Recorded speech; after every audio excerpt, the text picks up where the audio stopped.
we are again at Car Plaza with the 2010 Toyota Camry with 42,000 miles on it. And what we got here is we put the new radiator support in. I just blew some black clean on there just so we didn't get any rust where the welding took place. So here's where it was welded. The core support was welded in there. Over here on this side, it just bolts in to the existing core support. As you can see, all this is okay. We straightened it a little bit, and everything lines up. Now, I didn't photograph my lineup system and how I did that. It just takes a really long time and it's tedious work. But before I welded everything, I got everything lined up properly, and then of course took it all back apart and then marked everything off, then welded it and ground all the welds, and then painted it with just a black so we didn't get any rust while it was sitting from the air. So the next step is, before I start assembling the rest of it, now I've put the radiator in, I've put water in the radiator. We're going to test it, make sure we don't have any leaks anywhere in the cooling system, then we'll put antifreeze in it. So right now we just have water. I haven't put Freon in yet, but I'm going to do that next into the condenser. As you can see, the new radiator and new condenser are already there, and everything is right, everything is tight. This is a new bumper support from Toyota across here. Not the radiator support, but this front one, this thinner piece of metal. That's what holds the bumper up in place. And we still have our original fenders. We have a little bit of bodywork outline there that has to be done, and very little on the fenders. A little bit over here. I've already done all the straightening here on the edge of that core support. That's already been straightened up. I just didn't take the markings off yet. As in the previous video, no issue with the frame rails. Frame rails are right. Front impact bars original. It's right. Never been damaged. So we don't have anything to do there. It's actually going to be a very simple fix. I just bought 4 new tires for it, and of course new brake pads to go all the way around it. I just like to sell stuff with new tires and new brakes. I like them to drive right. So we're going to be adding those items too. We got the hubcap in that was missing. And let's see. We have our new hood on already. And we're waiting for our headlights to get over here. And a couple other things. I got the bumper cover and all that stuff already. Put a new hood latch in. That's from Toyota as well.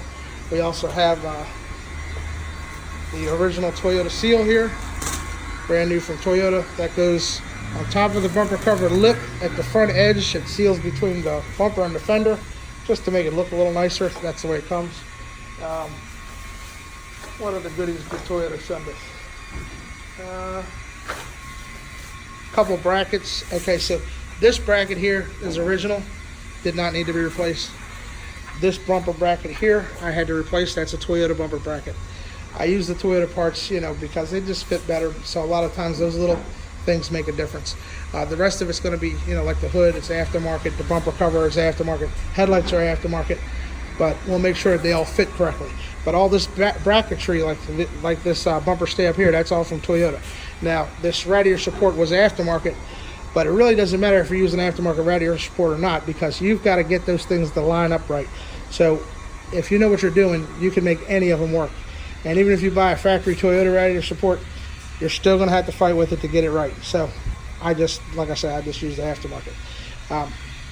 And you got to line them up. So this has been cross measured and everything X's out correctly. So it's going to fit right, everything's going to work right, everything's going to look right, and the car is going to be right. And it's very stable and very strong. There's more welds now than there were from factory, so it actually is a little bit, the anchor points are actually better than they were from factory on the portion of the upper core support that I replaced. And so that's where we are, and I'm going to get back to it. I'll make some more videos as we go. I'm going to start lining up these fenders real nice, get the gaps exactly where I want them, and just slowly go piece by piece until we get the whole thing dialed in just like it should be. Thanks for watching. Again, this is a 2010 Toyota Camry LE with 42,000 original miles. And also I've had it running for about 30 minutes already.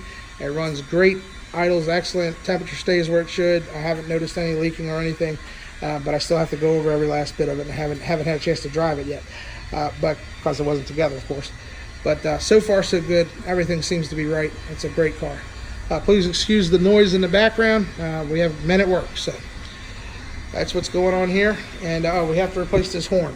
There's a broken wire here. I don't know if anyone noticed it, but if you notice this wire right here, that's the horn wire that's broken off. So we have to find a horn somewhere here. We probably have one in stock anyway. So I think I have some Toyota horns laying around. In any case, it's getting there, and it'll be completely right when it's done. We won't be missing anything, and we won't have anything that doesn't work. Everything will work right, everything will look right, and it'll be right. So I got to find a lot of little bolts and knickknacks, and I'm going to do that. I just like to do things the right way, and when I'm finished, people are happy. So that's what we're doing, and I'll be making some more videos. Thank you very much for watching.